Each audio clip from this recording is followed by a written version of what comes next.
రానున్న MP elections లో విద్యార్థులు తమ తల్లిదండ్రులకు ఎలా ఓటు వేయాలో తెలపడానికి జెండారం మండల కేంద్రంలోని బాలుర జెడ్పీ పాఠశాలలో చదువుకుంటున్న విద్యార్థులకు ప్రత్యక్షంగా ఎన్నికల ప్రక్రియపై పాఠశాల ఉపాధ్యాయులు అవగాహన కల్పించారు. మంగళవారం ఉదయం ఆ పాఠశాలలో చదువుకుంటున్న విద్యార్థులకు ఎన్నికల నోటిఫికేషన్ జారీ, నామినేషన్ల ప్రక్రియ, దాఖలు, ప్రచారం, ఓట్ల కౌంటింగ్ తదితర వాటిపై విద్యార్థులకు అవగాహన కల్పించారు. ఈ కార్యక్రమంలో పాఠశాల ఉపాధ్యాయులు జర్దన్, సత్యనారాయణ, సదానంద, ఓం ప్రకాష్, యాకూబ్, యూసుఫ్, స్వరూప, వీణా తదితరులు పాల్గొన్నారు. విద్యార్థులతో ఎలక్షన్స్ జరిగే విధానాన్ని ప్రత్యక్షంగా చూపించి ఉపాధ్యాయులను పాత్రలు పోషించిన విద్యార్థులను పాఠశాల ప్రధాన ఉపాధ్యాయుడు మరియు జెండారం మండల విద్యాశాఖ అధికారి ఎన్ విజయ్ కుమార్ అభినందించారు.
అందరికీ నమస్కారం.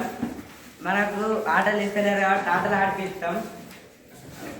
అందరికీ సైకిల్ కొనిస్తాం. బాత్రూమ్లు డైరెక్ట్స్ మంచిగా లేవు, బాత్రూమ్లు కట్టించకపోతే కంప్యూటర్లు పాడైన కంప్యూటర్స్ మంచిగా చేసి ఎక్స్ట్రా క్లాసెస్ తీసుకొని కంప్యూటర్ క్లాస్ తీసుకుంటాం. అంతే.